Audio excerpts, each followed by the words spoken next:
This is the intangible. And this is something that probably only Corey Perry can answer. Because Corey Perry's been a factor. And he was a guy I had been saying heading into the playoffs, he was one of my kind of like concerns. If you're a Toronto Maple Leaf, what's one of your concerns? And I'd said if Carey Price finds his game.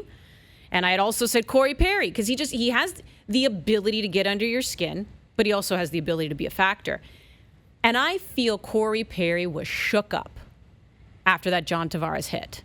Like, he was just rattled. He wasn't himself. And I don't think he was himself for the first few games. He wasn't. And then I also think the Habs weren't really themselves, because they were just because the first 10 minutes of that Toronto Maple Leafs Montreal Canadiens series, so many people were commenting on how extraordinary it was, and they couldn't wait. Because remember, Winnipeg Edmonton started, and the whole thing was like, oh my goodness, this game's a dud. This is what happens when there's no fans in the stands.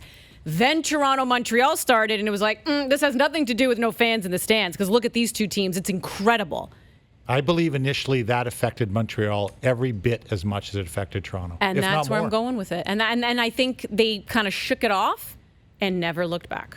That's the intangible, right? So, yeah, the Galchenyuk, the turnover, OT, Game 5, never looked back. But also I think the team just kind of went, all right, that was a horrible way to start, completely unintentional. Hope he's okay. But, at some point, wakey, right? We're going to try and win a Stanley Cup here. Yeah, He has turned it up to a whole different level, but it's who he's brought with him that's the question. I mean, he is, first of all, he's brought a fourth line with him in Yoel Armia and Eric Stahl, and they've balanced out. I did a little piece this morning, Andi, that is quite fascinating to me. There have been 16 different Montreal Canadiens involved with points in game-winning goals. Jeez. 16 skaters. No Ben Sherratt, no John Merrill. The only two that don't have points on game-winning goals in the playoffs this year for Montreal. I understand there's only 12 game-winning goals. 5 different overtime goal scorers. It's amazing. Like, it really is amazing.